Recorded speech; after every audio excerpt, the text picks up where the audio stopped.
জামাত union বগুড়ার আলোচনা সভার সম্মানিত সভাপতি। তো আমি এখানে 8 বছরের দায়িত্ব পালন করেছিলাম। সেই সময় কিন্তু আমার কাছ থেকে ষড়যন্ত্র করেই সেদিন দায়িত্ব নেওয়া হয়। আপনাদের অনেককে বলেছি, আমার লালু ভাইয়ের সাক্ষী আছে, সেদিন বলেছিলাম এই যে প্রেস ক্লাব হাতছাড়া হলো, এটা কিন্তু আওয়ামী সরকারের কাছ থেকে আর এই আওয়ামী দর্শকদের কাছ থেকে নিতে পারবেন না। ঘটনা তাই হয়েছে। দেখেন, আওয়ামী লীগ বিদায় হয়েছে, তারপর আপনি বুঝতে পারছেন শেখ মুজিব তো সব পত্রিকা ব্যান করে দিয়েছে, কিন্তু শেখ হাসিনা ওইভাবে ব্যান না করলেও সমস্ত সাংবাদিকের কলমের বন্ধ করে দিয়েছে। এই ছিল বিগত 16 বছরের চিত্র। তা আমি বলবো যে আমরা স্বাধীন, আমরা মুক্ত, আমরা চাই এদেশের সাংবাদিক ইউনিয়ন বা প্রেস ক্লাব, সাংবাদিক ভাইরাই দেশটাকে সুন্দর পথে এগিয়ে নিয়ে যেতে পারে।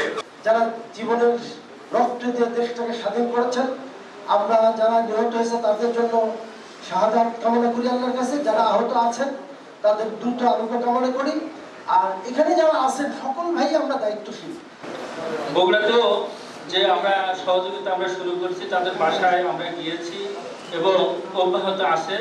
হয়তো আমাদের কেন্দ্রীয় নেতৃবৃন্দ আসবেন, তারাও হয়তো তাদের কাছে যাবেন এবং সহযোগিতার বিষয়টা আমরা দেখছি এবং সামনের দিনে অব্যাহত থাকবে ইনশাআল্লাহ। মঞ্জুর কর।